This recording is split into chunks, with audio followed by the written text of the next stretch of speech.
सामाजिक धार्मिक सुधार आंदोलन, इसमें आप राजा राम मोहन राय के विषय में जान चुके हैं। राजा राम मोहन राय के बाद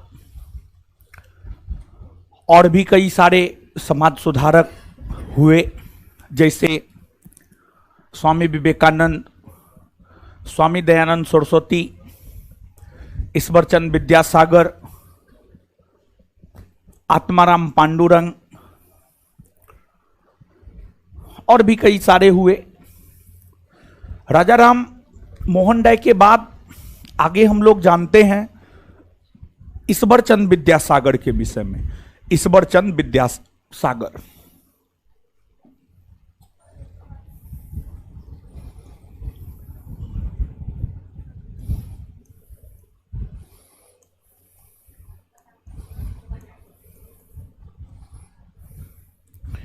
ईश्वरचंद विद्यासागर, देखिए, जो आपको ईश्वरचंद विद्यासागर थे, इनका भारतीय समाज को योगदान क्या है।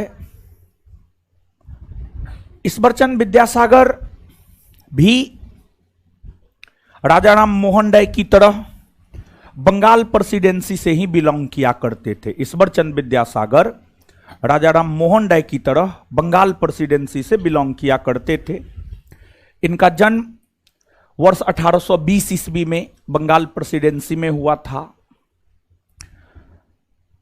जैसे राजा राम मोहन राय का मुख्य योगदान सती प्रथा को लेकर है, वैसे ही ईश्वरचंद विद्यासागर का जो मुख्य योगदान है, ईश्वरचंद विद्यासागर का जो मुख्य योगदान है वह आपको हिंदू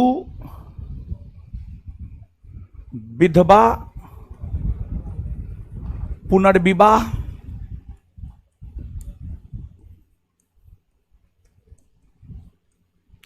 अधिनियम को पारित कराने को लेकर है। ईश्वरचंद विद्यासागर का समाज में जो सबसे बड़ा योगदान है वह हिंदू विधवा पुनर्विवाह अधिनियम को पारित कराने को लेकर है। क्या था ये, समझिएगा। इस्लाम धर्म में शरीयत के अनुसार 4 विवाह जायज है, 4 विवाह जायज है, लेकिन हिंदू धर्म में हिंदू कानून के अनुसार सिर्फ 1 विवाह जायज है, सिर्फ 1 विवाह जायज है। आप 1 से अधिक विवाह, अगर आप हिंदू हैं तो आप 1 से अधिक विवाह नहीं कर सकते हैं। अगर आप 1 से अधिक विवाह कर रहे हैं तो ये कानूनन अपराध है, आप नहीं कर सकते हैं, गलत है। अगर आप कर रहे हैं तो ये कानूनन अपराध है। आज ये प्रथा, ये व्यवस्था हिंदू समाज में विद्यमान है। आप दूसरा विवाह तब कर सकते हैं जब आपकी पहली पत्नी छोड़ दी हो, इस कंडीशन में कर सकते हैं, अदरवाइज आप नहीं कर सकते हैं। जैसे आज हिंदू धर्म में 1 विवाह जायज है, उसी प्रकार से उस समय में भी हिंदू धर्म में 1 ही विवाह जो है आपको जायज हुआ करता था। तो होता क्या था कि मान लिया जाए कोई पति पत्नी है, पति का निधन हो गया, पति का निधन हो गया तो स्वाभाविक सी बात है पत्नी विधवा हो गई, पत्नी विधवा हो गई। जो विधवा महिला हुआ करती थी उसे समाज सही दृष्टिकोण से नहीं देखता था। समाज काफी है दृष्टिकोण से विधवा औरत को देखा करता था, और विधवा औरत को ना तो उनके ससुराल वाले एक्सेप्ट करते थे, ना ही उनके अपने घर वाले एक्सेप्ट करते थे, जिस वजह से विधवा स्थितियों की औरत बद से बदतर हो गई थी। विधवा स्थितियों की औरत काफी खराब हो गई थी, और विधवा स्त्री को पुनः विवाह करने का अधिकार भी नहीं था। कि वो विवाह कर ले, और विधवा से कोई विवाह भी नहीं करना चाहता था। इन सभी चीजों को देखते हुए ईश्वरचंद विद्यासागर ने ईश्वरचंद विद्यासागर ने लोगों को जागरूक करने का काम किया, लोगों को इस बात को लेकर जागरूक करने का काम किया कि विधवा स्त्री को भी सम्मान मिलना चाहिए, समाज में बराबरी का दर्जा मिलना चाहिए, और विधवा महिलाओं को फिर से विवाह करने का अधिकार मिलना चाहिए, विधवा महिलाओं को फिर से विवाह करने का अधिकार मिलना चाहिए। इन सभी चीजों को लेकर ईश्वरचंद विद्यासागर ने जागरूकता फैलाने का काम किया, और फिर ईश्वरचंद विद्यासागर के प्रयास से ही वर्ष 1856 में ईश्वरचंद विद्यासागर के प्रयास से ही वर्ष 1856 में हिंदू विधवा पुनर्विवाह अधिनियम पारित हो सका, और इस अधिनियम को भारतीय गवर्नर जनरल लॉर्ड कैनिंग ने पारित करने का काम किया। लॉर्ड कैनिंग ने पारित करने का काम किया, और यह जो हिंदू विधवा पुनर्विवाह अधिनियम था, इस हिंदू विधवा पुनर्विवाह अधिनियम के तहत वैसी महिला जो विधवा हो चुकी है उसे फिर से विवाह करने का अधिकार मिल गया। वैसी महिला जो विधवा हो चुकी है उसे फिर से विवाह करने का अधिकार मिल गया, अर्थात हिंदू धर्म की विधवा महिलाओं को दोबारा विवाह करने का अधिकार दिलाने का काम ईश्वरचंद विद्यासागर ने किया। और ईश्वरचंद विद्यासागर ने यह देखा कि कानून तो हम बना दिए हैं, लेकिन जब तक लोगों को जागरूक न किया जाएगा तब तक लोग विधवा महिला से विवाह करने को तैयार नहीं होंगे। तो ईश्वरचंद विद्यासागर लोगों को प्रेरित करने के उद्देश्य से अपने पुत्र का विवाह एक विधवा औरत के साथ करवाया, अपने पुत्र का विवाह एक विधवा औरत के साथ करवाया। तत्पश्चात विधवा महिलाओं का विवाह होना जो है आपको प्रारंभ हो गया। और ईश्वरचंद विद्यासागर का भारतीय समाज को यह देन है। इसके अलावे ईश्वरचंद विद्यासागर नारी शिक्षा के समर्थक हुआ करते थे। देखिए, जब इस चैप्टर को शुरू हमने किया था तो हमने आपको बतलाया था कि मूलतः समस्या दलित जाति के लोगों के साथ थी, मूलतः समस्या महिलाओं के साथ थी। महिलाओं को शिक्षा प्राप्त करने का अधिकार नहीं हुआ करता था। तो ईश्वरचंद विद्यासागर का मानना था कि नहीं, ऐसा नहीं होना चाहिए, नारी को भी, महिला को भी शिक्षा प्राप्त करने का अधिकार निश्चित तौर पर मिलना चाहिए, महिला को भी शिक्षा प्राप्त करने का अधिकार निश्चित तौर पर मिलना चाहिए। ईश्वरचंद विद्यासागर नारी शिक्षा के समर्थक हुआ करते थे, संस्कृत शिक्षा के समर्थक हुआ करते थे, और ईश्वरचंद विद्यासागर ने ब्राह्मणों को भी चुनौती देने का काम किया।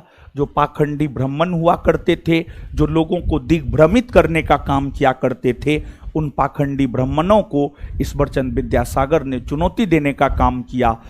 और भारतीय समाज में सुधार लाने के प्रयास में ही अंततः वर्ष 1891 ईस्वी में बंगाल प्रेसिडेंसी में ही ईश्वरचंद विद्यासागर का निधन हो गया।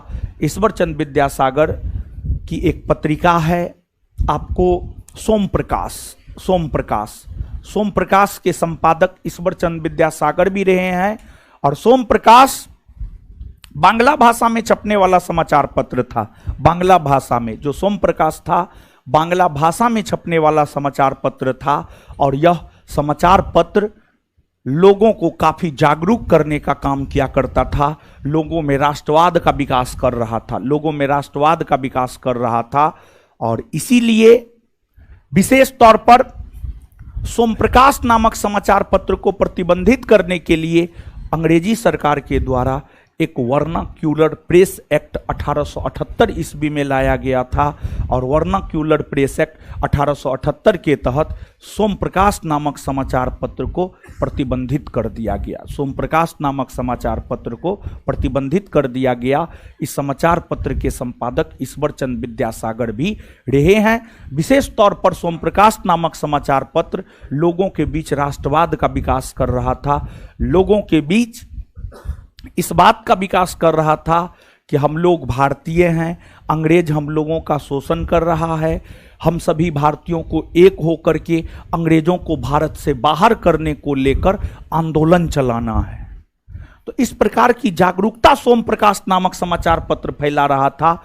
यही कारण था कि सोम प्रकाश नामक समाचार पत्र को प्रतिबंधित करने के लिए वर्नाक्यूलर प्रेस एक्ट लाया गया और वर्नाक्यूलर प्रेस एक्ट के तहत सोम प्रकाश नामक समाचार पत्र को प्रतिबंधित कर दिया गया। समझ गए? नीचे से लिखिए, हेडिंग मारिए ईश्वर चंद विद्यासागर। ईश्वर चंद विद्यासागर, ईश्वर चंद विद्यासागर।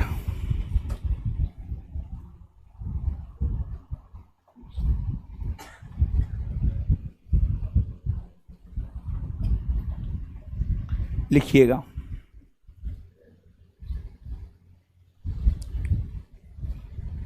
ईश्वर चंद विद्यासागर लिखिएगा।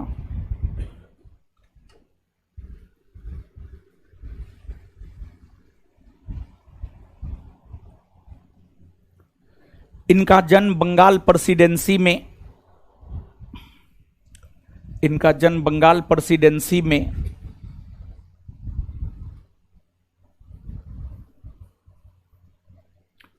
इनका जन्म बंगाल प्रेसिडेंसी में वर्ष 1820 ईस्वी में, वर्ष 1820 ईस्वी में, वर्ष 1820 ईस्वी में हुआ था, वर्ष 1820 ईस्वी में हुआ था,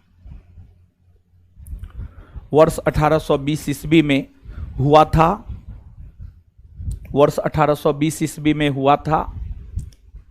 ये एक समाज सुधारक थे।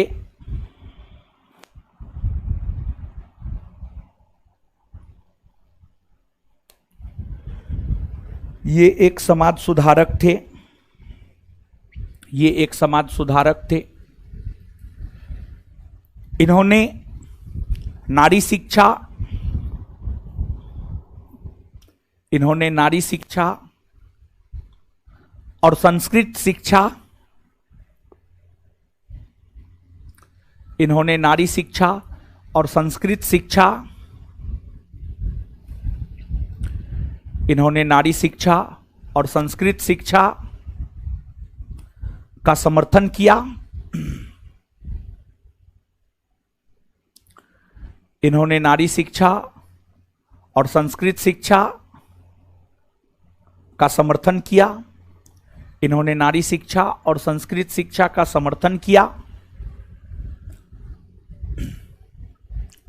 इन्होंने पाखंडी ब्राह्मणों को चुनौती दिया। इन्होंने पाखंडी ब्राह्मणों को चुनौती दिया। इन्होंने पाखंडी ब्राह्मणों को चुनौती दिया।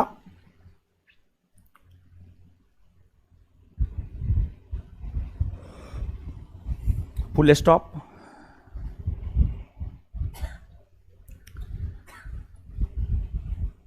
Full stop. इन्होंने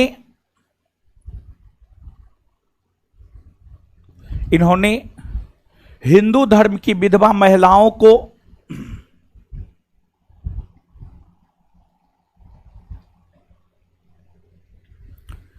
इन्होंने हिंदू धर्म की विधवा महिलाओं को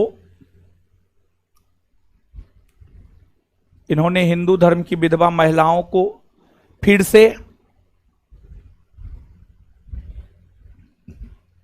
से विवाह करने इन्होंने हिंदू धर्म की विधवा महिलाओं को फिर से विवाह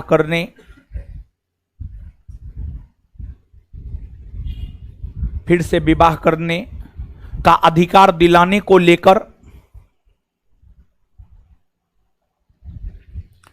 फिर से विवाह कराने का अधिकार दिलाने को लेकर, फिर से विवाह करने का अधिकार दिलाने को लेकर, फिर से विवाह करने का अधिकार दिलाने को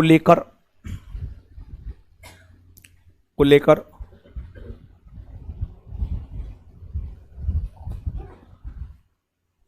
आंदोलन किए।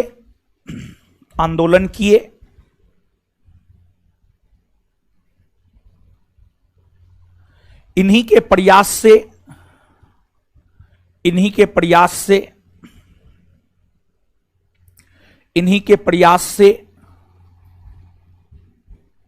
वर्ष 1856 ईस्वी में,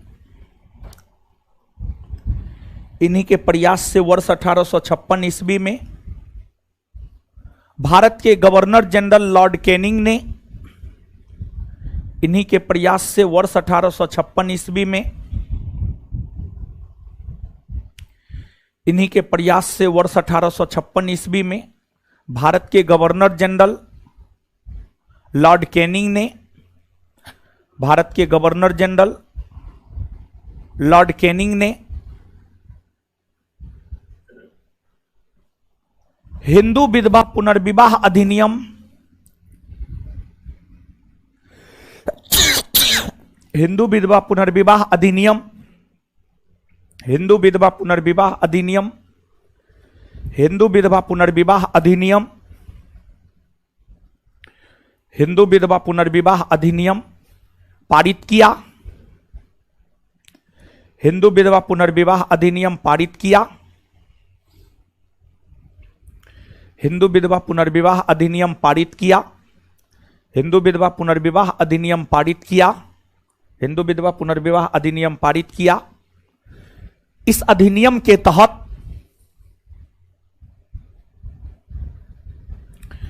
इस अधिनियम के तहत, इस अधिनियम के तहत विधवा, इस अधिनियम के तहत विधवा महिला को, विधवा महिला को फिर से विवाह करने का, फिर से विवाह करने का, फिर से विवाह करने का अधिकार मिला, फिर से विवाह करने का अधिकार मिला, फिर से विवाह करने का अधिकार मिला।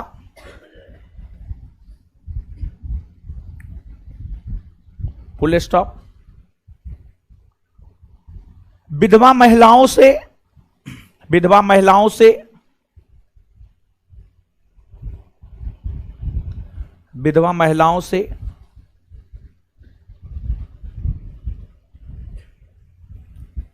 पुरुष, सामान्य पुरुष, विधवा महिलाओं से पुरुष, विधवा महिलाओं से पुरुष विवाह करे,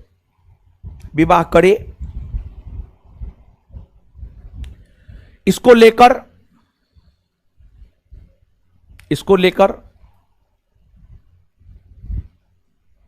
लोगों के बीच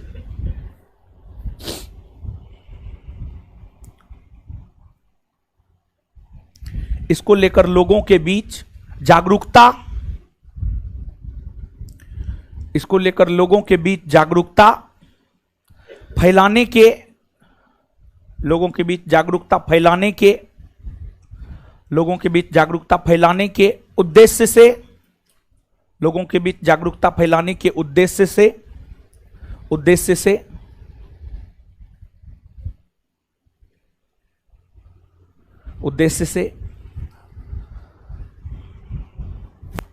ईश्वरचंद विद्यासागर ने, ईश्वरचंद विद्यासागर ने, ईश्वरचंद विद्यासागर ने, ईश्वरचंद विद्यासागर ने अपने पुत्र का विवाह, ईश्वरचंद विद्यासागर ने अपने पुत्र का विवाह, अपने पुत्र का विवाह, अपने पुत्र का विवाह विधवा औरत के साथ करवाया।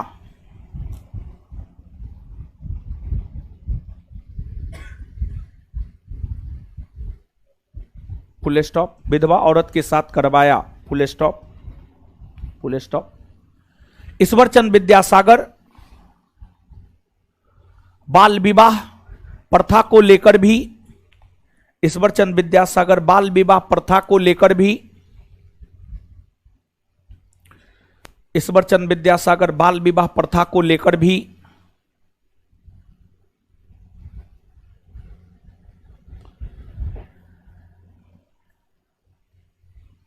ईश्वरचंद विद्यासागर बाल विवाह प्रथा को लेकर भी, ईश्वरचंद विद्यासागर बाल विवाह प्रथा को लेकर भी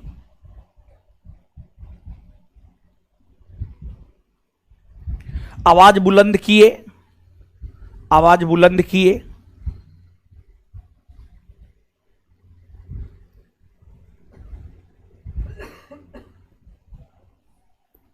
इन्होंने इन्होंने इन्होंने सोम प्रकाश नामक समाचार पत्र, इन्होंने सोम प्रकाश नामक समाचार पत्र,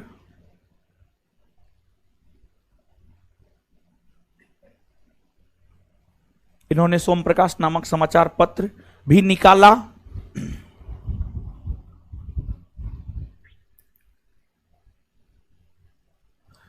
यह समाचार पत्र बांग्ला भाषा में छपता था।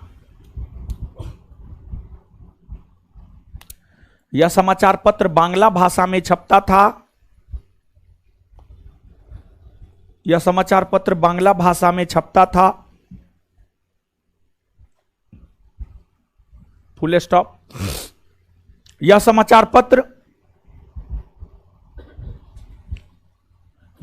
पत्र बांग्ला भाषा में छपता था। Full stop. फिर आगे, यह समाचार पत्र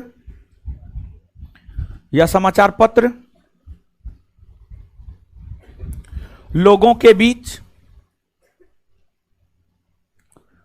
यह समाचार पत्र लोगों के बीच जागरूकता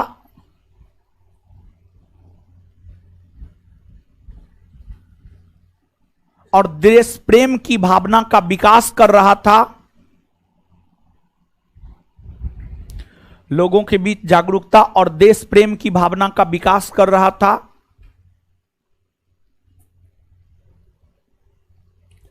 इसलिए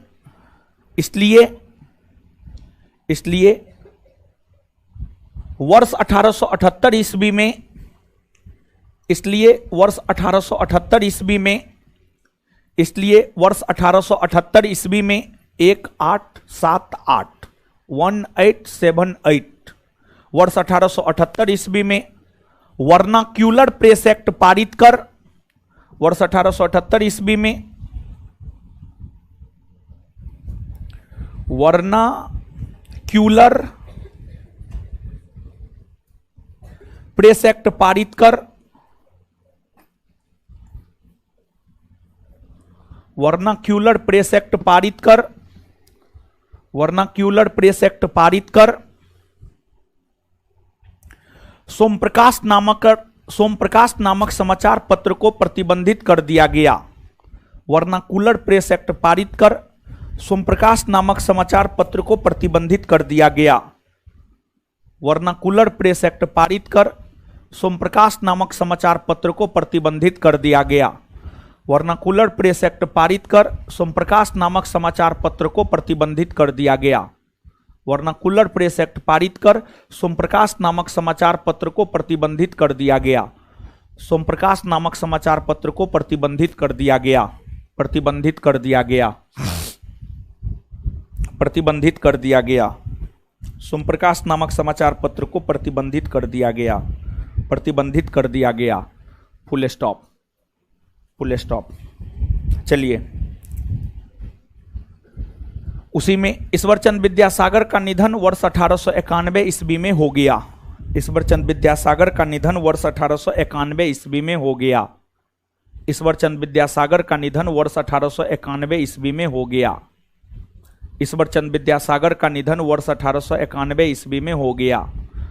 ईश्वरचंद विद्यासागर का निधन वर्ष 1891 ईस्वी में हो गया। वर्ष 1891 ईस्वी में हो गया। चलिए अब आगे हेडिंग मारिए, स्वामी दयानंद सरस्वती। स्वामी दयानंद सरस्वती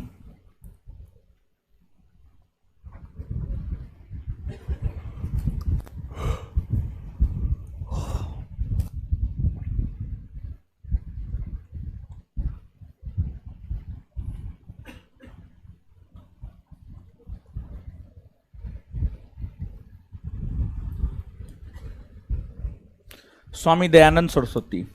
अब गुरुजी लोग इनके विषय में सुनिए, ध्यान से चीजों को सुनिए। देखिए, अगर आप चीजों को ध्यान से सुनते हैं, समझते हैं,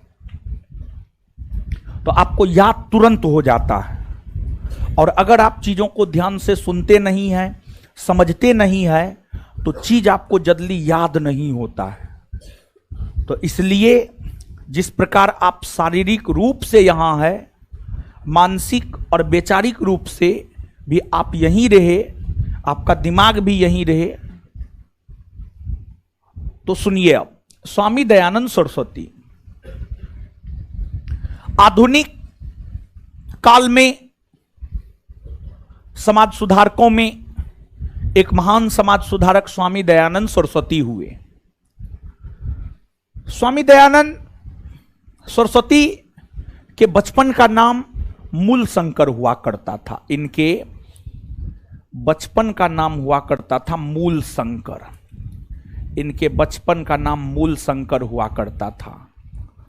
मूल शंकर अथवा स्वामी दयानंद सरस्वती का जन्म वर्ष 1824 ईस्वी में, वर्ष 1824 ईस्वी में गुजरात में एक ब्राह्मण परिवार में हुआ था।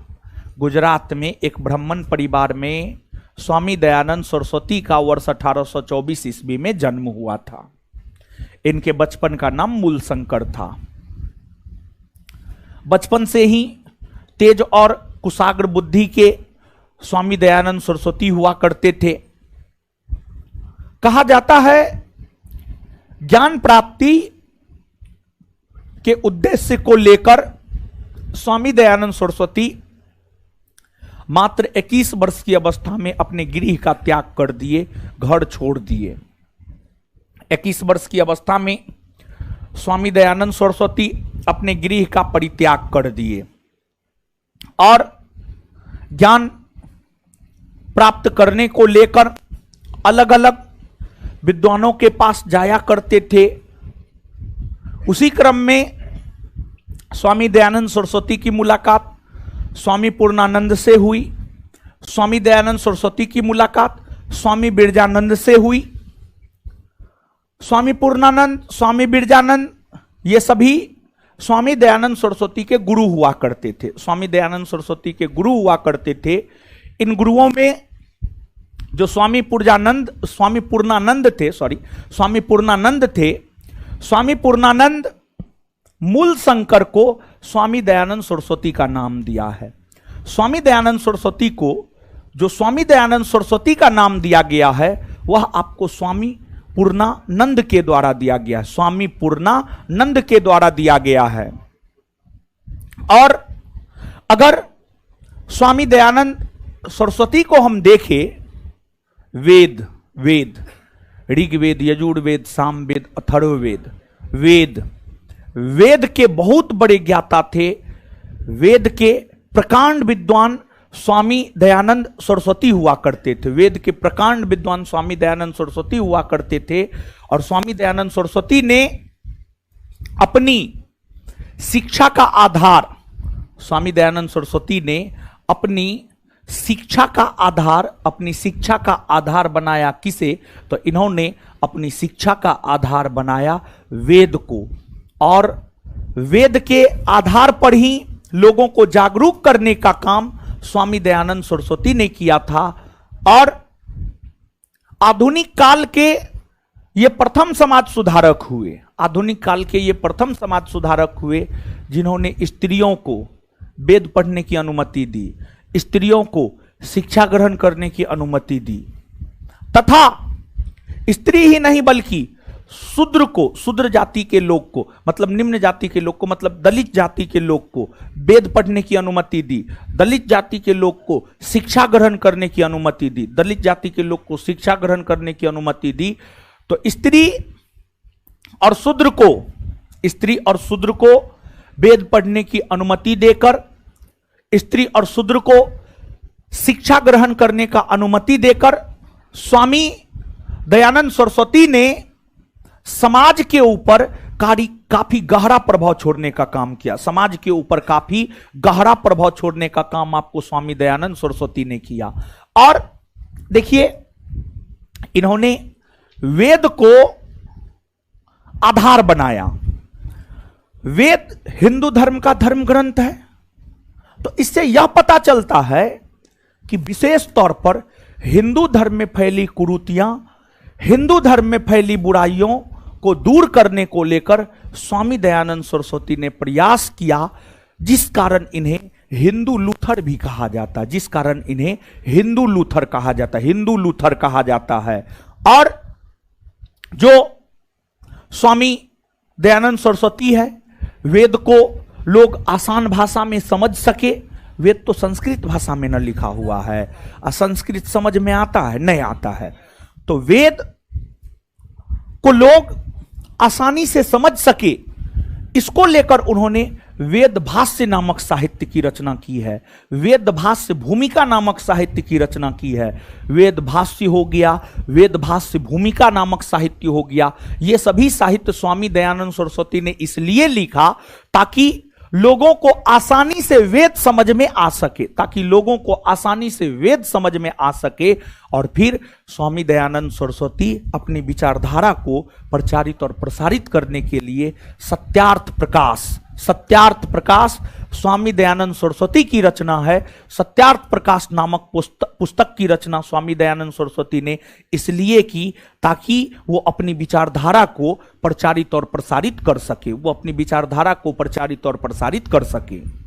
और फिर स्वामी दयानंद सरस्वती बाद के वर्षों में, वर्ष 1875 में, स्वामी दयानंद सरस्वती बाद के वर्षों में वर्ष 1875 में मुंबई में,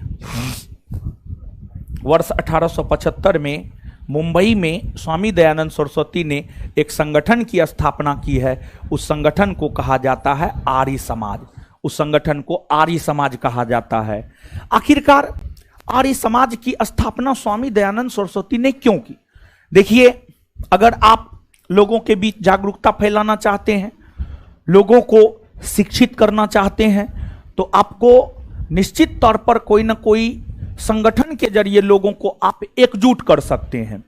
और लोगों को एकजुट करने के लिए ही स्वामी दयानंद सरस्वती ने आर्य समाज नामक संगठन की स्थापना 1875 ईस्वी में मुंबई में करने का काम किया।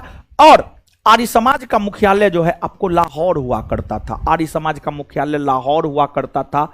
लाहौर को आर्य समाज का जो है मुख्यालय बनाया गया। स्वामी दयानंद सरस्वती ने ही आधुनिक काल में सबसे पहले स्वराज शब्द का प्रयोग किया है। आधुनिक काल में सबसे पहले स्वराज शब्द का प्रयोग स्वामी दयानंद सरस्वती ने किया है। उन्होंने जो स्वराज शब्द का प्रयोग किया है, इसका मतलब क्या है?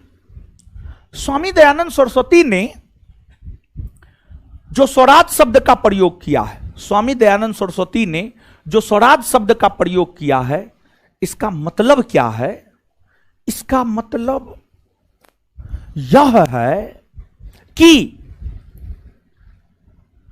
जो देश है, जैसे भारत है तो भारत में भारतीयों का शासन होना चाहिए।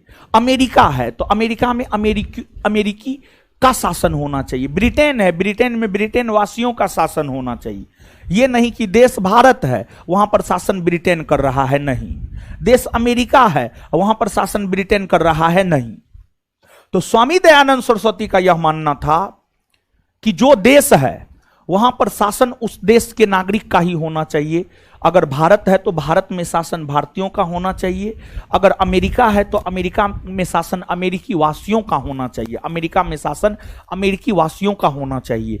तो उन्होंने स्वराज शब्द का प्रयोग किया, उन्होंने स्वराज शब्द का प्रयोग किया और उन्हीं के स्वराज्य को आगे बढ़ाने का काम लाला लाजपत राय हो गए, बाल गंगाधर तिलक हो गए। लाला लाजपत राय, बाल गंगाधर तिलक जैसे विद्वान स्वामी दयानंद सरस्वती के द्वारा प्रयोग किए गए स्वराज शब्द को ही आगे बढ़ाने का काम किया। और स्वामी दयानंद सरस्वती का यह मानना था, स्वामी दयानंद सरस्वती का यह मानना था कि बुरा से बुरा देसी शासन अच्छे से अच्छे विदेशी शासन से बेहतर है। बुरा से बुरा देसी शासन, खराब से खराब देसी शासन अच्छे से अच्छे विदेशी शासन से बेहतर है। मतलब उनका मानना था भारतीय राजा कितनों खराब शासन करे वो हमारे लिए बेहतर है ब्रिटिशों के अच्छे शासन से, ब्रिटिशों के अच्छे शासन से। तो स्वामी दयानंद सरस्वती अपने संगठन आर्य समाज के जरिए स्वराज्य पर काफी ज्यादा बल दिया करते थे, स्वराज्य पर काफी ज्यादा बल दिया करते थे और स्वराज्य के प्रति लोगों को जागरूक करने का काम लगातार स्वामी दयानंद सरस्वती कर रहे थे और आर्य समाज भी लगातार यह काम कर रहा था। इसी वजह से एक ब्रिटिश विद्वान हुआ करते थे, उनका नाम था वेलेंटाइन सिरोल। वेलेंटाइन सिरोल या कहीं कहीं चिरोल भी लिखा हुआ मिलेगा आपको, तो वेलेंटाइन सिरोल कहिए या चिरोल कहिए, बात बराबर है।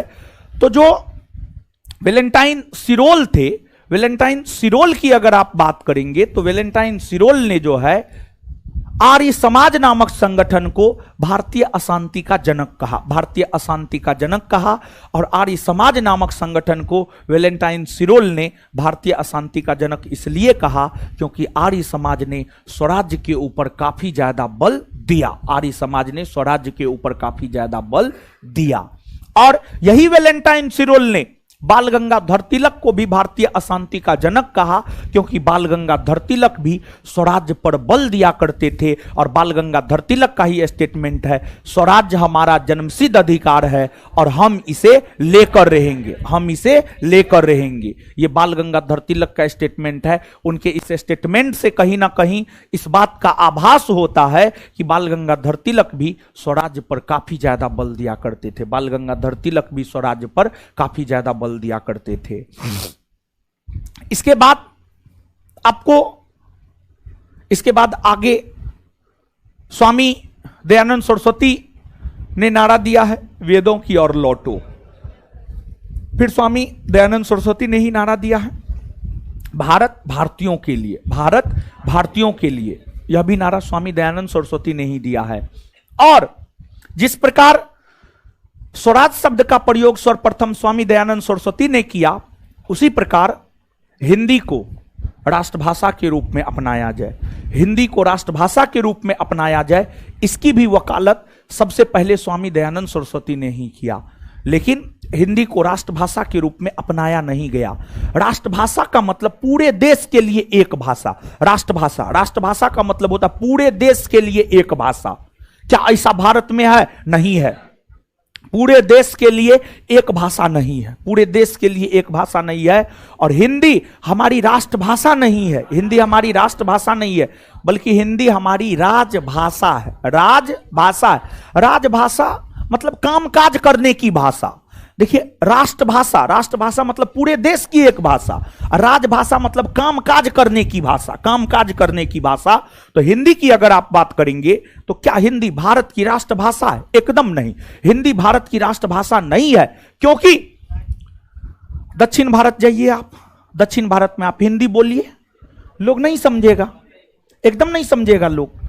दक्षिण भारत आप कर्नाटका चले जाइए, केरल चले जाइए, तमिलनाडु चले जाइए, आंध्र प्रदेश चले जाइए, तेलंगाना चले जाइए, ओडिशा चले जाइए, ओडिशा चले जाइए, बंगाल चले जाइए, मिजोरम चले जाइए, नागालैंड चले जाइए, यहां के लोग हिंदी नहीं समझते हैं, यहां के लोग हिंदी नहीं समझते हैं, जितने राज्यों का नाम हमने आपको लिया है।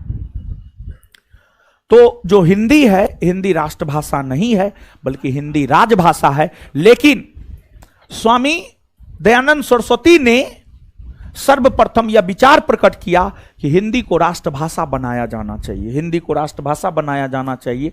लेकिन हिंदी को राष्ट्रभाषा नहीं बनाया गया। और देखिए, हिंदी को राष्ट्रभाषा संविधान निर्माण के क्रम में बनाए जाने की बात चली थी, बनाए जाने की बात संविधान सभा में चली। लेकिन दक्षिण भारत के नेताओं ने इसका खुले तौर पर विरोध किया। दक्षिण भारत के नेताओं ने इसका खुले तौर पर विरोध किया। तो एक पूरे दक्षिण भारत, पूरा भारत का एक भूभाग विरोध करने लगा कि नहीं, हिंदी को राष्ट्रभाषा नहीं बनाइए। समझ गए? तो यह बात है। तो हिंदी को राष्ट्रभाषा बनाई जाए, इसकी वकालत स्वामी दयानंद सरस्वती ने किया। स्वामी दयानंद सरस्वती लगातार हिंदू धर्म में, हिंदू समाज में सुधार लाने को प्रयासरत रहे। उसी क्रम में वर्ष 1883 में 1883 वर्ष 1883 में राजस्थान के अजमेर में स्वामी दयानंद सरस्वती का निधन हो गया। स्वामी दयानंद सरस्वती का निधन हो गया। स्वामी दयानंद सरस्वती के निधन होने के बाद उनके सहयोगियों में एक लाला हंसराज हुआ करते थे। लाला हंसराज ने लाहौर में दयानंद एंग्लो वैदिक कॉलेज की स्थापना किया। फिर स्वामी दयानंद सरस्वती के ही सहयोगी हुआ करते थे एक स्वामी श्रद्धानंद। स्वामी श्रद्धानंद ने वर्ष 1902 में उत्तराखंड के कांगड़ी में गुरुकुल कांगड़ी विश्वविद्यालय का, उत्तराखंड के हरिद्वार में 1902 में गुरुकुल कांगड़ी विश्वविद्यालय का गठन किया। समझ गए? तो ये स्वामी दयानंद सरस्वती के विषय में हुआ। याद रखिएगा, यहां से प्रश्न निश्चित तौर पर आता है, तो नीचे से लिखिए।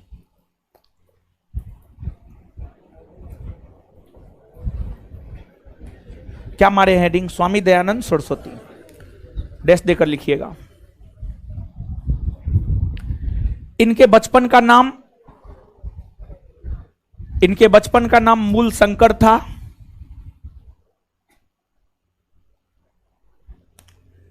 इनके बचपन का नाम मूल शंकर था। इनके बचपन का नाम मूल शंकर था। इनके बचपन का नाम मूल शंकर था।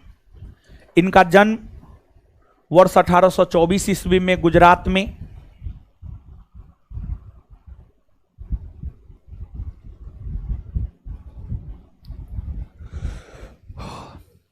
इनका जन्म वर्ष 1824 ईस्वी में गुजरात में, इनका जन्म वर्ष 1824 ईस्वी में गुजरात में, इनका जन्म वर्ष 1824 ईस्वी में गुजरात में,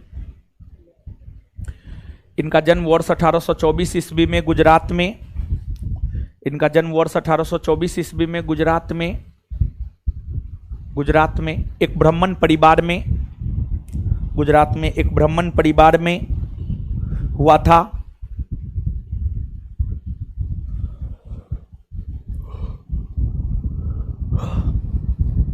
इन्होंने हिंदू धर्म और हिंदू समाज में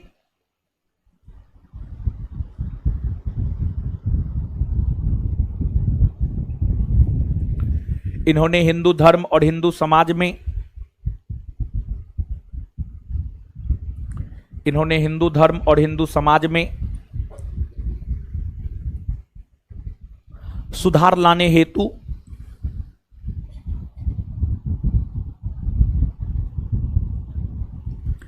इन्होंने हिंदू धर्म और हिंदू समाज में सुधार लाने हेतु प्रयास किया।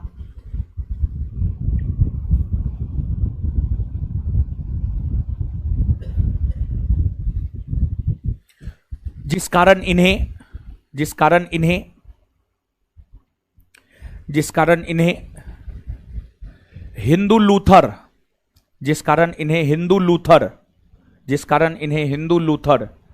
हिंदू लूथर भी कहा जाता है।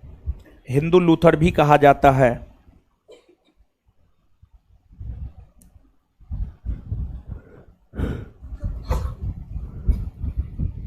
Full stop.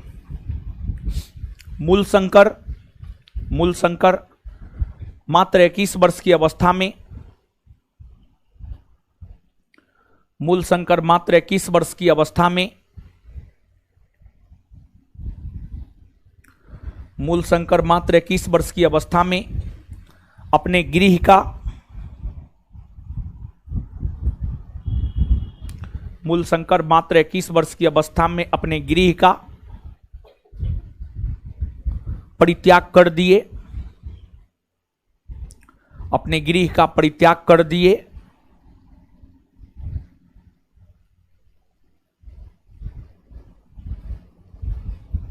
Full stop. इनके गुरु स्वामी पूर्णानंद और स्वामी बिरजानंद रहे हैं। इनके गुरु स्वामी पूर्णानंद और स्वामी बिरजानंद, इनके गुरु स्वामी पूर्णानंद और स्वामी बिरजानंद, इनके गुरु स्वामी पूर्णानंद और स्वामी बिरजानंद, इनके गुरु स्वामी पूर्णानंद और स्वामी बिरजानंद रहे हैं। इनके गुरु स्वामी पूर्णानंद और स्वामी बिरजानंद रहे हैं। Full stop. स्वामी पूर्णानंद ने मूल शंकर को, स्वामी पूर्णानंद ने मूल शंकर को, स्वामी पूर्णानंद ने मूल शंकर को स्वामी दयानंद सरस्वती का नाम दिया। स्वामी पूर्णानंद ने मूल शंकर को स्वामी दयानंद सरस्वती का नाम दिया। स्वामी पूर्णानंद ने मूल शंकर को, स्वामी पूर्णानंद ने मूल शंकर को, मूल शंकर को, स्वामी पूर्णानंद ने मूल शंकर को स्वामी दयानंद सरस्वती का नाम दिया। स्वामी पूर्णानंद ने मूल शंकर को स्वामी दयानंद सरस्वती का नाम दिया। स्वामी दयानंद सरस्वती का नाम दिया। Full stop. स्वामी दयानंद सरस्वती का नाम दिया। Full stop. पैराग्राफ चेंज करके लिखिएगा। स्वामी दयानंद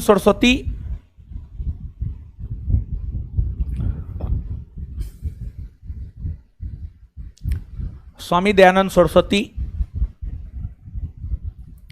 अपनी शिक्षा का आधार वेद को बनाया। स्वामी दयानंद सरस्वती अपने शिक्षा का आधार वेद को बनाया। स्वामी दयानंद सरस्वती अपने शिक्षा का आधार वेद को बनाया। स्वामी दयानंद सरस्वती अपने शिक्षा का आधार वेद को बनाया।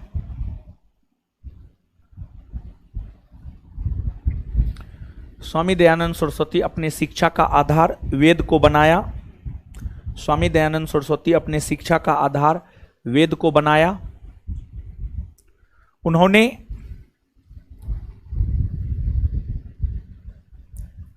वेदों की ओर लौटो नारा दिया। उन्होंने वेदों की ओर लौटो नारा दिया।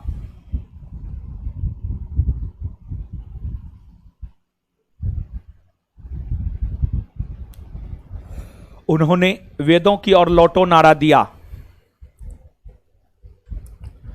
उन्होंने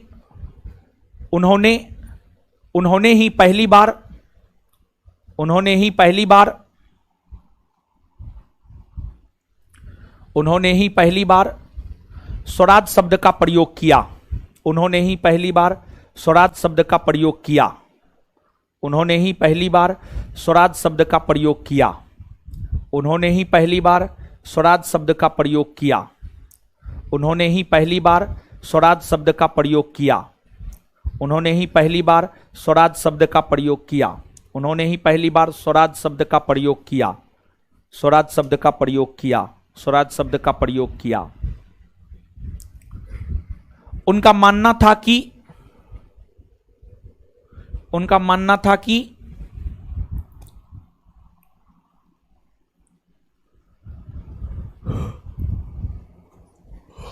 उनका मानना था कि उनका मानना था कि उनका मानना था कि बुरा से बुरा देसी शासन, उनका मानना था कि बुरा से बुरा देसी शासन उनका मानना था कि बुरा से बुरा देसी शासन अच्छे से अच्छे विदेशी शासन से बेहतर है। उनका मानना था कि बुरा से बुरा देसी शासन, उनका मानना था कि बुरा से बुरा देसी शासन अच्छे से अच्छे विदेशी शासन से, अच्छे से अच्छे विदेशी शासन से, अच्छे से अच्छे विदेशी शासन से, अच्छे से अच्छे विदेशी शासन से बेहतर है। अच्छे से अच्छे विदेशी शासन से बेहतर है। अच्छे से अच्छे विदेशी शासन से बेहतर है। अच्छे से अच्छे विदेशी शासन से बेहतर है। अच्छे से अच्छे, देखिए आई कार्ड गिरा है। अच्छे से अच्छे विदेशी शासन से बेहतर है। उन्होंने ही भारत भारतीयों के लिए नारा दिया है। उन्होंने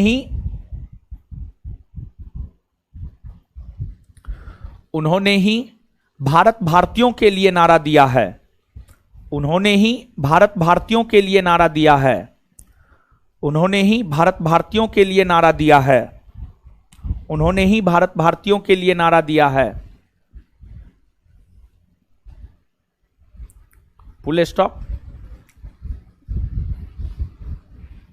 उसी में स्वामी दयानंद सरस्वती ने ही पहली बार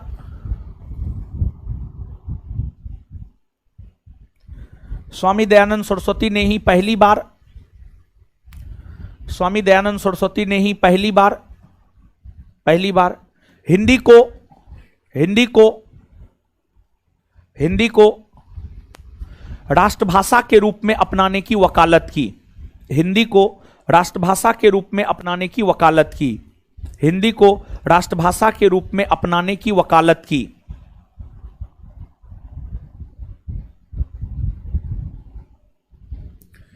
हिंदी को राष्ट्रभाषा के रूप में अपनाने की वकालत की।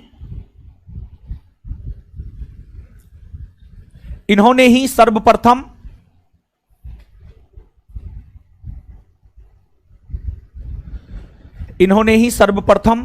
महिला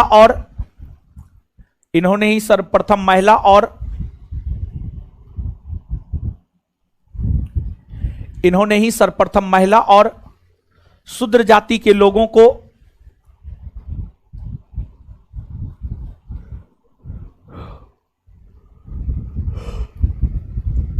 इन्होंने ही सर्वप्रथम महिला और शूद्र जाति के लोगों को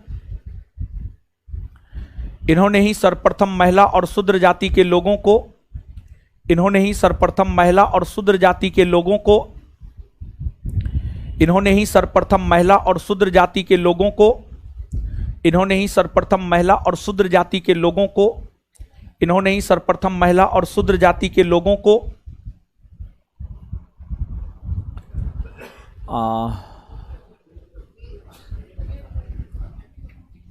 शिक्षा ग्रहण करने और वेद पढ़ने की अनुमति दी। शिक्षा ग्रहण करने और वेद पढ़ने की अनुमति दी। शिक्षा ग्रहण करने और वेद पढ़ने की अनुमति दी। शिक्षा ग्रहण करने और वेद पढ़ने की अनुमति दी। शिक्षा ग्रहण करने और वेद पढ़ने की अनुमति दी। शिक्षा ग्रहण करने और वेद पढ़ने की अनुमति दी। शिक्षा ग्रहण करने और वेद पढ़ने की अनुमति दी। शिक्षा ग्रहण करने और वेद पढ़ने की अनुमति दी। Full stop. इसके माध्यम से उन्होंने समाज पर गहरा प्रभाव छोड़ा। इसके माध्यम से उन्होंने समाज पर गहरा प्रभाव छोड़ा। इसके माध्यम से उन्होंने समाज पर गहरा प्रभाव छोड़ा। इसके माध्यम से उन्होंने समाज पर गहरा प्रभाव छोड़ा। इसके माध्यम से उन्होंने समाज पर गहरा प्रभाव छोड़ा। इसके माध्यम से उन्होंने समाज पर गहरा प्रभाव छोड़ा। इसके माध्यम से उन्होंने समाज पर गहरा प्रभाव छोड़ा। गहरा प्रभाव छोड़ा। Full stop. Full stop. Full stop.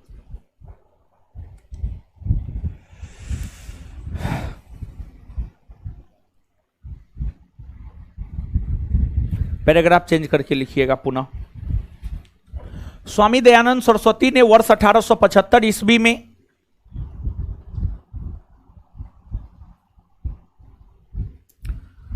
Swami Dayanand Saraswati ने वर्ष 1875 ईस्वी में स्वामी दयानंद सरस्वती ने वर्ष 1875 ईस्वी में स्वामी दयानंद सरस्वती ने वर्ष 1875 ईस्वी में, स्वामी दयानंद सरस्वती ने वर्ष 1875 ईस्वी में,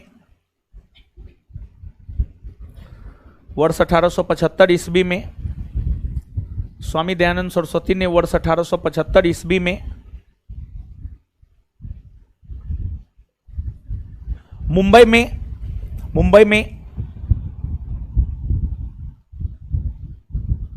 हीरो, उसमें नहीं लिखना चाहिए, वो जो ऊपर में लिख रहे हैं ना, नहीं लिखना चाहिए। मान लीजिए कल के डेट में मान लिया जाए कि आप स्वामी दयानंद सरस्वती पढ़े कोई बुक में, ठीक है, आपको एक्स्ट्रा मिल गया तो उसको वहां पर लिख लीजिएगा, समझिएगा। पहले ये से जगह भरा रखिएगा तो कहाँ लिखिएगा। चलिए, स्वामी दयानंद सरस्वती ने वर्ष 1875 ईस्वी में मुंबई में आर्य समाज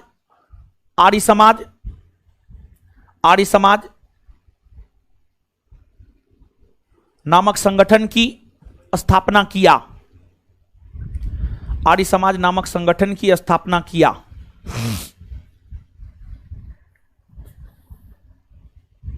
आर्य समाज नामक संगठन की स्थापना किया।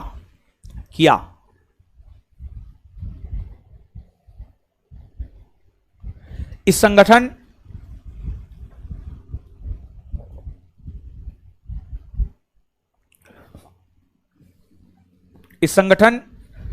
का मुख्यालय लाहौर को बनाया गया। इस संगठन का मुख्यालय लाहौर को बनाया गया। Full stop. उसी में स्वामी दयानंद सरस्वती ने वर्ष 1874 में, स्वामी दयानंद सरस्वती ने अपनी विचारधारा को प्रचारित प्रसारित करने हेतु, स्वामी दयानंद सरस्वती ने अपनी विचारधारा को प्रचारित प्रसारित करने हेतु, स्वामी दयानंद सरस्वती ने अपनी विचारधारा को प्रचारित प्रसारित करने हेतु स्वामी दयानंद सरस्वती अपनी विचारधारा को प्रचारित प्रसारित करने हेतु स्वामी दयानंद सरस्वती अपनी विचारधारा को प्रचारित प्रसारित करने हेतु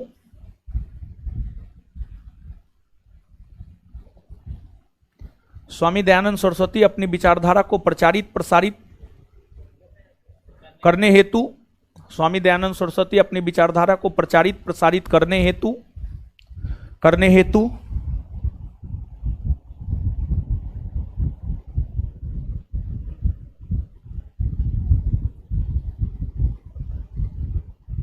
हेतु वर्ष 1874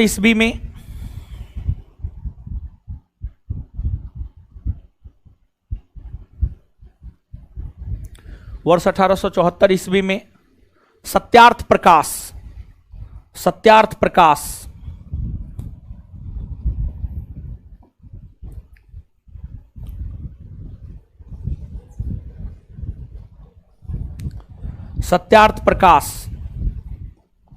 नामक साहित्य की रचना। सत्यार्थ प्रकाश नामक साहित्य की रचना।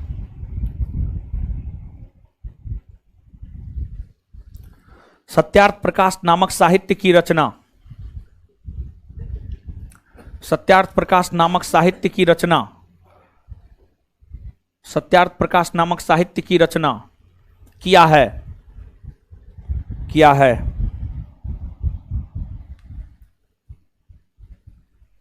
उन्होंने ही वेद भाष्य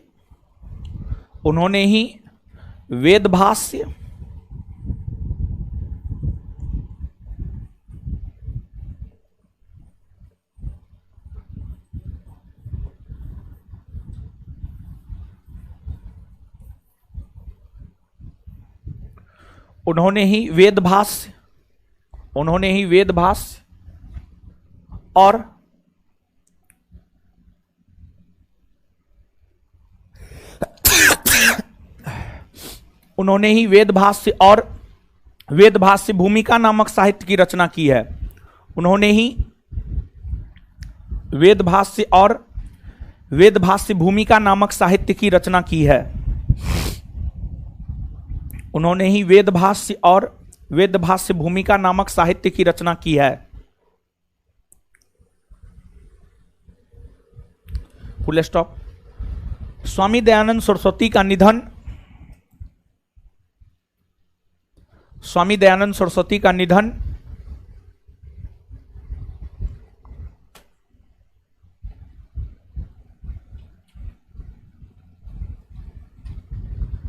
राजस्थान के अजमेर में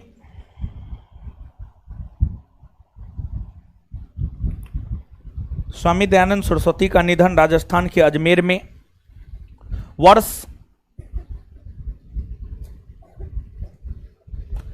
1883 ईस्वी में, वर्ष 1883 ईस्वी में, वर्ष 1883 ईस्वी में हो गया।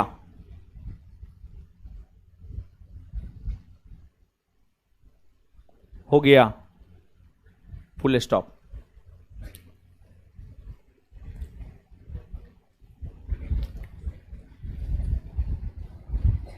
उनके सहयोगियों में से,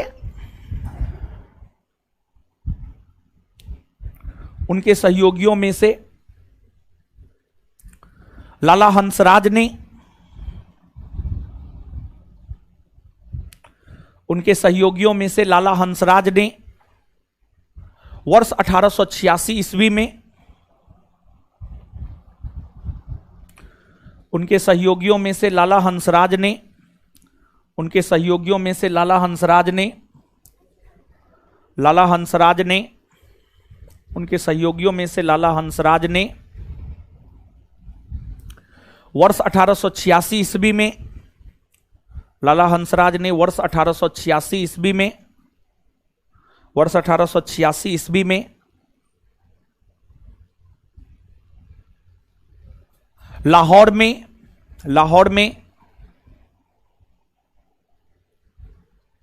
लाहौर में दयानंद एंग्लो वैदिक कॉलेज की स्थापना किया।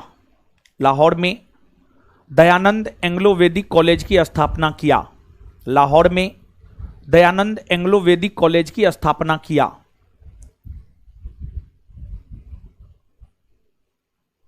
लाहौर में दयानंद एंग्लो वैदिक कॉलेज की स्थापना किया। लाहौर में दयानंद एंग्लो वैदिक कॉलेज की स्थापना किया।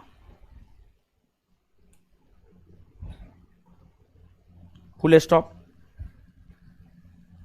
स्वामी श्रद्धानंद ने,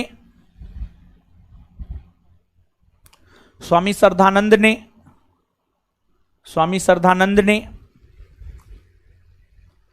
स्वामी श्रद्धानंद ने, स्वामी श्रद्धानंद ने, स्वामी श्रद्धानंद ने, स्वामी श्रद्धानंद ने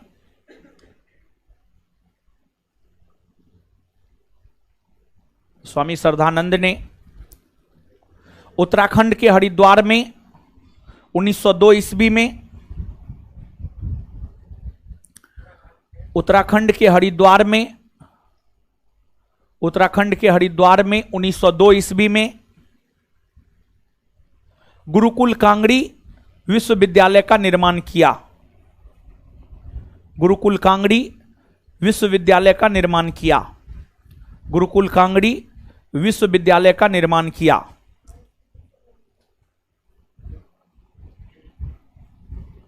स्वामी श्रद्धानंद ने,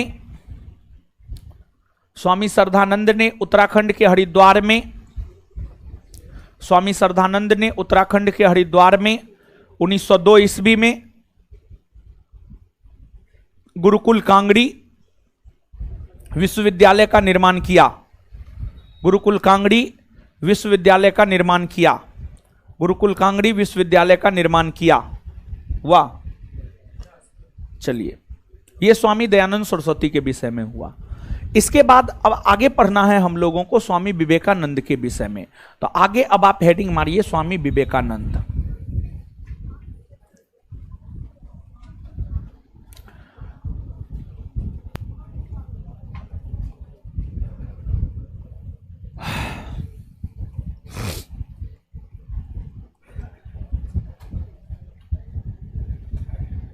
आइए गुरुजी लोग, स्वामी विवेकानंद, आइए बोर्ड पे आइए।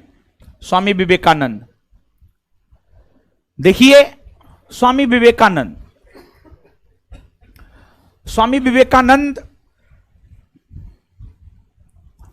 के बचपन का नाम नरेंद्रनाथ दत्त था।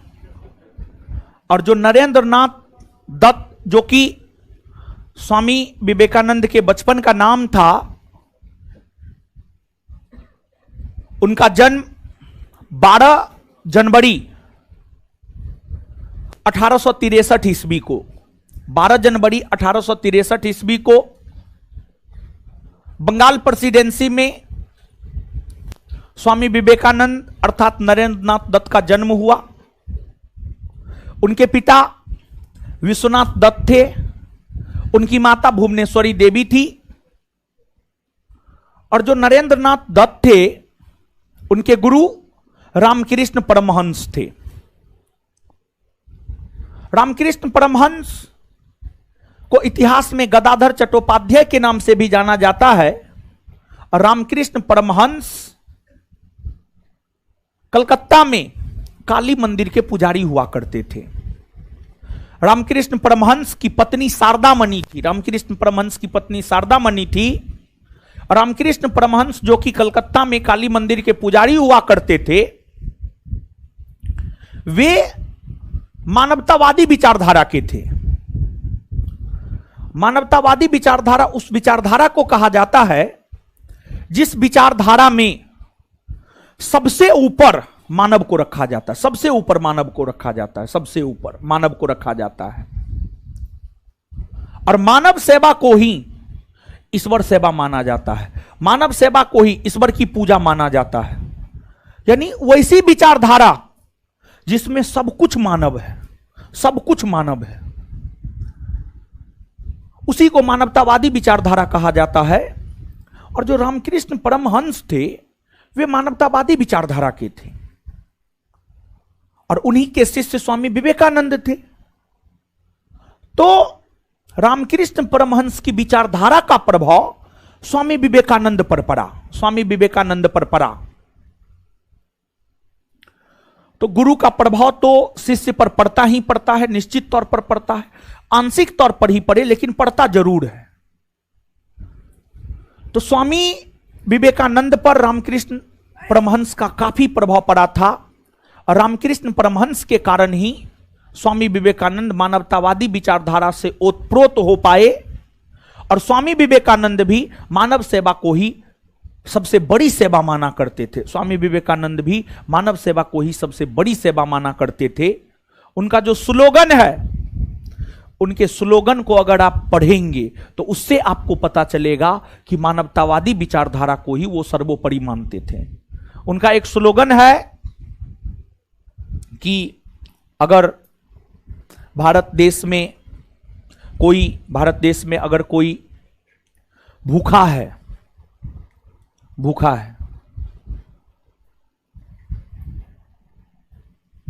भारत देश में अगर किसी व्यक्ति को शिक्षा नहीं मिल रहा है, अगर किसी व्यक्ति को रोजगार नहीं मिल रहा है, उसका दोषी हर वो भारतवासी है जो शिक्षा ग्रहण कर रहा है, जिनको भोजन मिल रहा है, जिनको रोजगार मिला हुआ है। ऐसा स्वामी विवेकानंद का मानना था। स्वामी विवेकानंद का मानना था। और स्वामी विवेकानंद की जो लोकप्रियता उन्हें मिली है, वर्ष 1893 में अमेरिका के शिकागो में प्रथम विश्व धर्म सम्मेलन का आयोजन होना था। और उसमें भारत के तरफ से भाग लेने के लिए नरेंद्रनाथ दत्त जाने वाले थे। और जब नरेंद्रनाथ दत्त भारत के तरफ से भाग लेने के लिए प्रथम विश्व धर्म सम्मेलन में अमेरिका के शिकागो जाने वाले थे, तो उसी समय नरेंद्रनाथ दत्त को राजस्थान के क्षेत्रीय महाराज अजीत सिंह ने नरेंद्रनाथ दत्त को स्वामी विवेकानंद की उपाधि प्रदान किया। और स्वामी विवेकानंद के नाम से ही नरेंद्रनाथ दत्त अमेरिका के शिकागो शहर पहुंचे और वहां 1893 ईस्वी में होने वाले प्रथम विश्व धर्म सम्मेलन में भाग लेने का काम किए। और जो प्रथम विश्व धर्म सम्मेलन में भाग लेने का काम आपको नरेंद्र नाथ दत्त अर्थात स्वामी विवेकानंद ने किया। सबसे पहले तो यह प्रयास किया गया कि स्वामी विवेकानंद को बोलने का मौका ही नहीं दिया जाए। स्वामी विवेकानंद के खिलाफ काफी षड्यंत्र हुआ प्रथम विश्व धर्म सम्मेलन में, लेकिन येन केन प्रकारेण जैसे तैसे स्वामी विवेकानंद को बोलने का मौका मिला। और जब स्वामी विवेकानंद को बोलने का मौका मिला तो स्वामी विवेकानंद ने जो भाषण दिया उस भाषण से ही स्वामी विवेकानंद को लोकप्रियता मिली है। और स्वामी विवेकानंद ने अपने भाषण की शुरुआत अमेरिका के भाइयों एवं बहनों शब्द से की। और इससे भी बड़ी बात यह है, विश्व धर्म सम्मेलन था, विश्व के सभी धर्म के धर्मगुरु अलग अलग देश से आए हुए थे। विश्व के सभी धर्म के धर्मगुरु जो अलग अलग देश से आए हुए थे, सभी धर्मगुरु अपने धर्म को बढ़ा चढ़ा करके दिखलाने का काम कर रहे थे। लेकिन वहां पर स्वामी विवेकानंद ने अपने भाषण के जरिए सभी धर्मों से ऊपर भी एक धर्म है जग जाहिर किया। और स्वामी विवेकानंद ने यह बतलाया कि ये जो हम हिंदू, मुसलमान, सिख, ईसाई, बौद्ध, जैन, पारसी कर रहे हैं, इन धर्मों से भी ऊपर एक मानवता का धर्म है, एक मानवता का धर्म है। और हिंदू, मुस्लिम, सिख, ईसाई, बौद्ध, जैन, पारसी धर्म से भी ऊपर का धर्म है मानवता का धर्म, मानवता का धर्म, मानवता का धर्म। और हम सबको हमेशा मानव कल्याण के विषय में सोचना चाहिए, मानव कल्याण के विषय में सोचना चाहिए कि मानव का कल्याण कैसे होगा, मानव का कल्याण कैसे होगा। इस विषय में हमें हमेशा सोचना चाहिए। और स्वामी विवेकानंद ने उस समय की तत्कालीन समस्याओं से अवगत करवाया अपने भाषण के क्रम में। और समस्याओं से अवगत करवाने के साथ साथ स्वामी विवेकानंद ने यह भी बतलाया कि ये जो समस्या है, इस समस्या का समाधान क्या है। मतलब मानव कल्याण करना हम सभी का उद्देश्य होना चाहिए। तो आखिरकार मानव का कल्याण होगा कैसे, मानव का कल्याण होगा कैसे, मानव का कल्याण होगा कैसे। तो मानव कल्याण को लेकर स्वामी विवेकानंद ने यह कहा कि अगर पूर्वी जगत के आध्यात्मवाद, पूर्वी जगत के लोग आध्यात्मिक थोड़ा ज्यादा है, पूर्वी जगत में भारत आता है, जापान जैसे देश आते हैं। पूर्वी जगत के आध्यात्मवाद और पश्चिमी जगत में अमेरिका आता है, ब्रिटेन जैसे देश आते हैं। इन देशों के लोग भौतिकवादी ज्यादा हैं, इन देशों के लोग भौतिकवादी ज्यादा है। भौतिकवादी ज्यादा है, इसका मतलब क्या है? इसका मतलब यह है कि सुख सुविधा में ज्यादा विश्वास करते हैं, सुख सुविधा, सुखी संपन्न जीवन जीने में ज्यादा विश्वास करते हैं पश्चिमी जगत के लोग। और पूर्वी जगत के लोग आध्यात्मिक ज्यादा है, आध्यात्मिक ज्यादा है। अध्यात्म मतलब जो है अपने आप को ईश्वर से जोड़ करके रखना, ईश्वर की भक्ति करना। तो स्वामी विवेकानंद ने यह कहा कि अगर पश्चिम के भौतिकवाद और पूर्व के आध्यात्मवाद दोनों का सम्मिश्रण कर दिया जाए, दोनों को मिला दिया जाए, तो यह मानव जगत के कल्याण के लिए सर्वोत्तम मार्ग साबित होगा। और स्वामी विवेकानंद की अगर आप बात करेंगे तो उनका मानना था कि ईश्वर ईश्वर साकार और निराकार दोनों रूपों में, ईश्वर साकार और निराकार दोनों रूपों में विद्यमान है। यही कारण है कि स्वामी विवेकानंद ने मूर्ति पूजा का समर्थन किया। हम लोग जो माँ दुर्गा का, माँ सरस्वती का, माँ काली का मूर्ति बनाकर पूजा करते हैं, उसके समर्थक स्वामी विवेकानंद हुआ करते थे। और स्वामी विवेकानंद मूर्ति पूजा के समर्थक हुआ करते थे। स्वामी विवेकानंद बहुदेववाद के समर्थक हुआ करते थे। आप याद कीजिए, राजा राम मोहन राय मूर्ति पूजा के विरोधी हुआ करते थे, बहुदेववाद के विरोधी हुआ करते थे। लेकिन वहीं पर अगर आप स्वामी विवेकानंद की बात करेंगे तो वो मूर्ति पूजा के समर्थक हुआ करते थे, बहुदेववाद के समर्थक हुआ करते थे। अमेरिका में स्वामी विवेकानंद ने जो भाषण दिया, वो अपने भाषण की वजह से ही लोकप्रिय हुए। और फिर स्वामी विवेकानंद की अगर हम बात करें तो उस भाषण से लोकप्रिय होने के बाद जो है लोग उनके अनुयायी बनने लगे। और उस भाषण के बाद ही उन्हें तूफानी हिंदू कहा गया। तूफानी हिंदू कहा गया।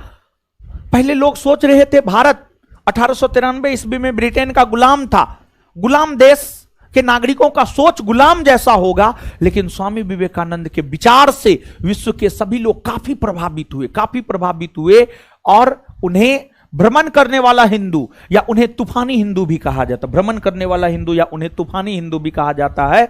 और फिर स्वामी विवेकानंद अपनी विचारधारा को प्रचारित और प्रसारित करने को लेकर वर्ष 1897 ईस्वी में रामकृष्ण मिशन की स्थापना किया और उसके जरिए ही अपनी विचारधारा को प्रचारित और प्रसारित करने का काम किए। बाद के वर्षों में जाकर वर्ष 1900 ईस्वी में पेरिस में द्वितीय विश्व धर्म सम्मेलन हुआ और वर्ष 1900 ईस्वी में पेरिस में जो द्वितीय विश्व धर्म सम्मेलन हुआ उसमें भी भारत का प्रतिनिधित्व स्वामी विवेकानंद ने ही किया।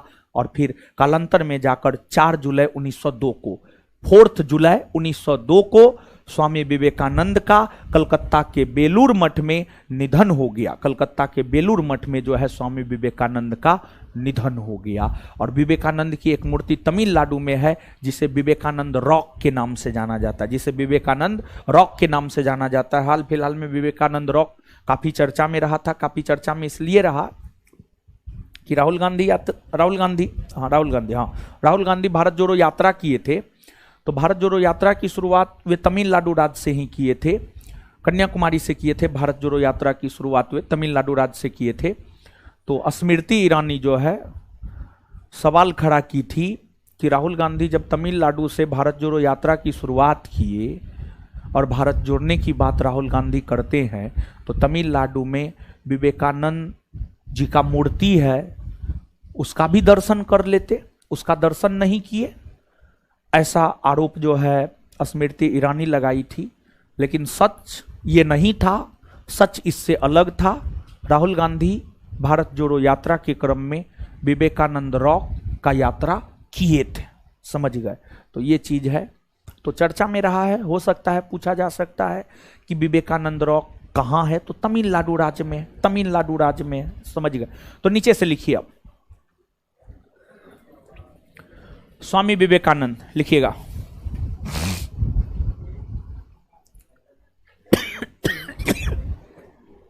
इनके बचपन का नाम इनके बचपन का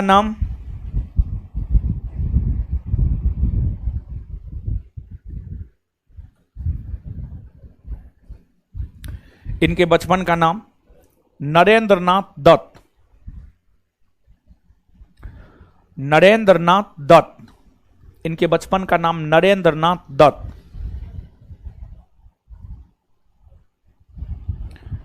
इनके बचपन का नाम नरेंद्रनाथ दत्त था।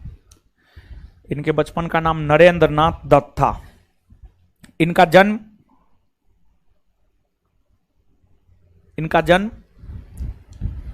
12 जनवरी 1863 ईस्वी को, इनका जन्म 12 जनवरी 1863 ईस्वी को,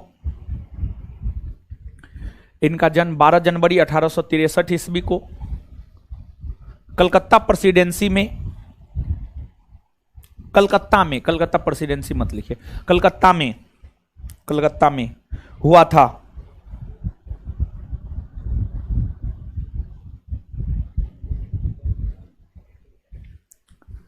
राजस्थान के खेतरी महाराज अजीत सिंह ने, राजस्थान के खेतरी महाराज अजीत सिंह ने, राजस्थान के खेतरी महाराज अजीत सिंह ने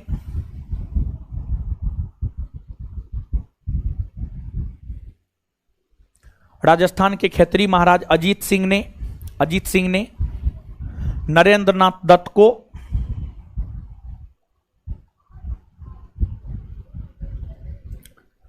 राजस्थान के खेतरी महाराज अजीत सिंह ने नरेंद्र नाथ दत्त को स्वामी विवेकानंद की उपाधि प्रदान किया।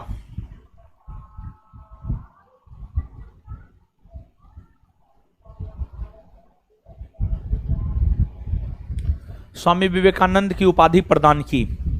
राजस्थान के खेतरी महाराज अजीत सिंह ने नरेंद्र नाथ दत्त को स्वामी विवेकानंद की उपाधि प्रदान की। स्वामी विवेकानंद की उपाधि प्रदान की।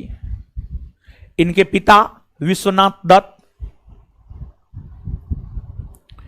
इनके पिता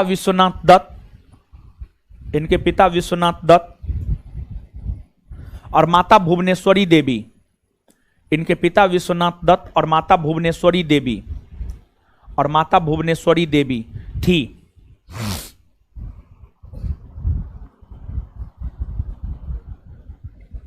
इनके गुरु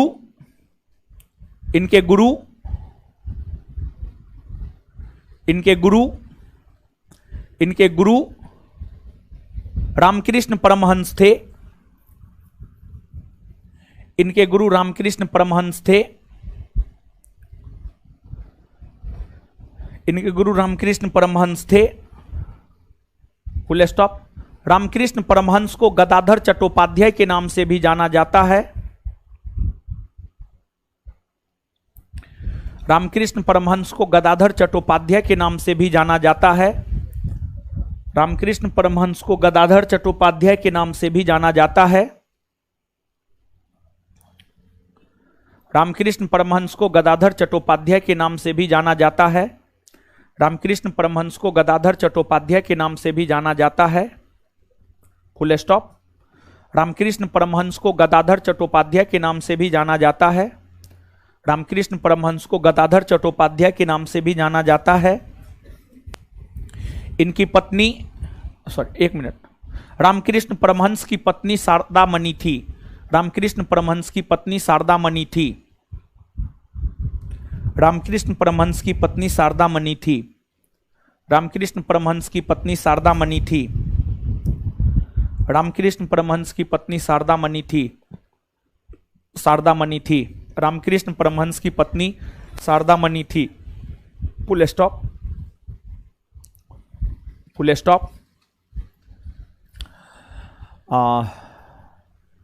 रामकृष्ण परमहंस कलकत्ता में स्थित काली मंदिर के पुजारी थे। रामकृष्ण परमहंस कलकत्ता में स्थित काली मंदिर के पुजारी थे। रामकृष्ण परमहंस कलकत्ता में स्थित काली मंदिर के पुजारी थे। रामकृष्ण परमहंस कलकत्ता में स्थित काली मंदिर के पुजारी थे।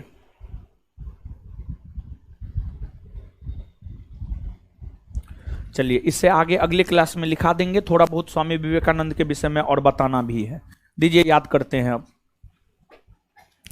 और देखिए सुनिए, जैसे संस्थान का बिहार दरोगा का प्रैक्टिस सेट आता है और प्रैक्टिस सेट से क्वेश्चन लड़ता है, वैसे ही बिहार एसएससी का भी प्रैक्टिस सेट आएगा और प्रैक्टिस सेट से क्वेश्चन लड़ेगा।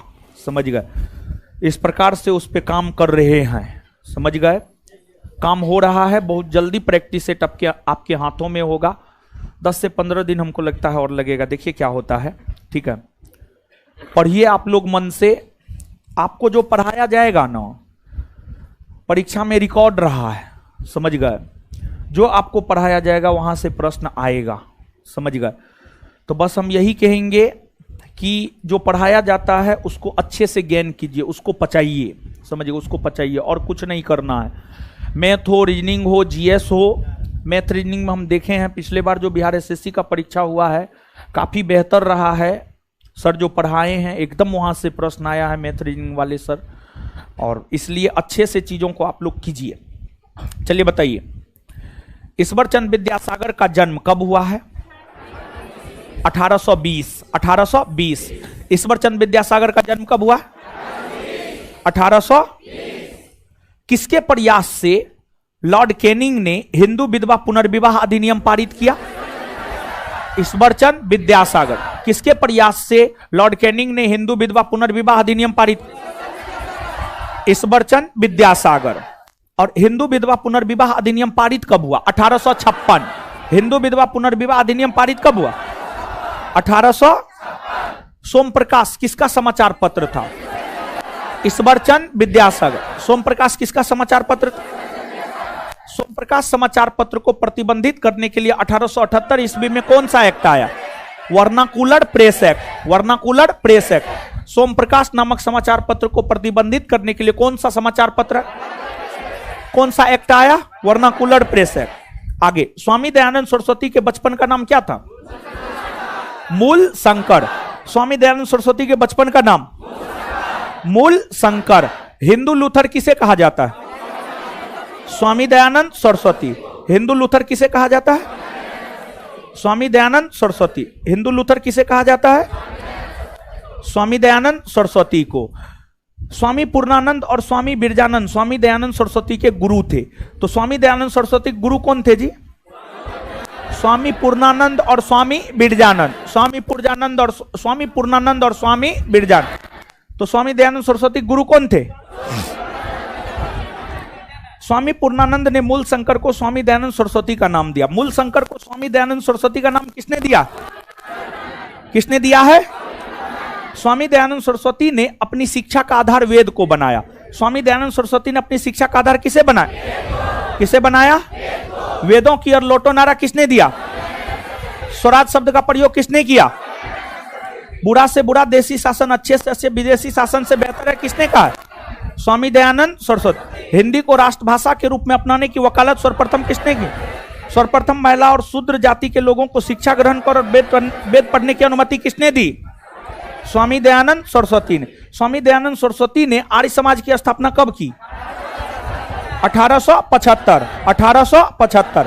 आर्य समाज का मुख्यालय लाहौर। आर्य समाज का मुख्यालय। सत्यार्थ प्रकाश किसकी रचना है? स्वामी दयानंद सरस्वती। वेद भाष्य भूमिका किसकी रचना है? स्वामी दयानंद सरस्वती। स्वामी दयानंद सरस्वती का निधन कहां हुआ? राजस्थान के अजमेर में। लाहौर में दयानंद एंग्लो वैदिक कॉलेज की स्थापना किसने किया? लाला हंसराज। लाला हंसराज। लाहौर में दयानंद एंग्लो वैदिक कॉलेज की स्थापना किसने किया? किसने किया? लाहौर में दयानंद एंग्लो वैदिक कॉलेज की स्थापना किसने किया? उत्तराखंड के हरिद्वार में 1902 में गुरुकुल कांगड़ी विश्वविद्यालय का निर्माण किसने किया?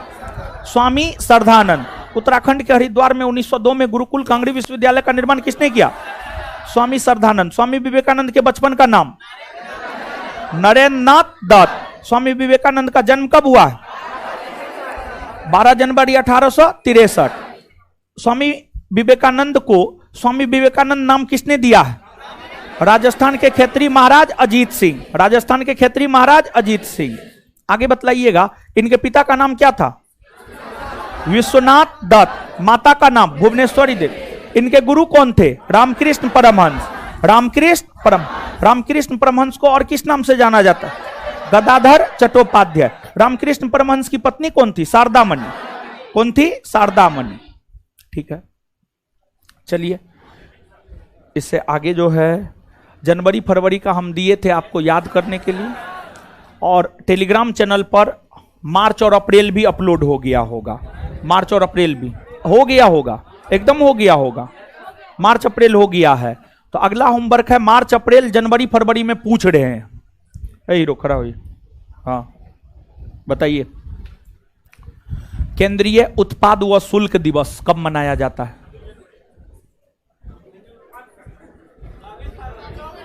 24 फरवरी। 24 फरवरी। बैठ जाइए, आए थे पिछले क्लास में, खड़ा हुई। राष्ट्रीय मतदाता दिवस कब मनाया जाता है? 26 जनवरी। मारेंगे मुझे तोड़ देंगे। 25 जनवरी। खड़ा होइए, चश्मा खड़ा होइए, बताइए। थल सेना दिवस 15 जनवरी। खड़ा होइए। विश्व हिंदी दिवस 10 जनवरी। बैठ जाइए,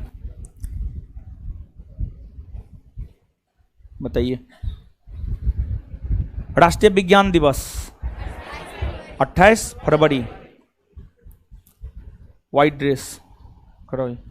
विश्व आर्द्रभूमि दिवस 2 फरवरी। बैठ जाइए, पढ़ा लिखा कीजिए, ये सब याद करने वाला। इसमें हम क्या करवाएंगे बताइए? इसमें तो हम दे सकते हैं, हम बतला सकते हैं, ठीक है, कराइए। बताइए, लुइस ब्रेल दिवस 4 जनवरी।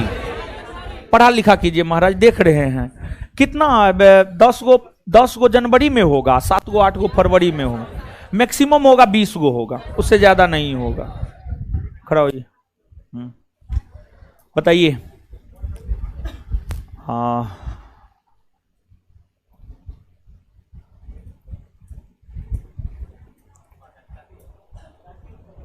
बीटिंग रिट्रीट दिवस 29 जनवरी। बैठ जाइए। चलिए, इससे आगे मिलते हैं अगले क्लास में। धन्यवाद सभी लोगों का। थोड़ा देर वेट कीजिए, मैथ वाले सर आएंगे। धन्यवाद।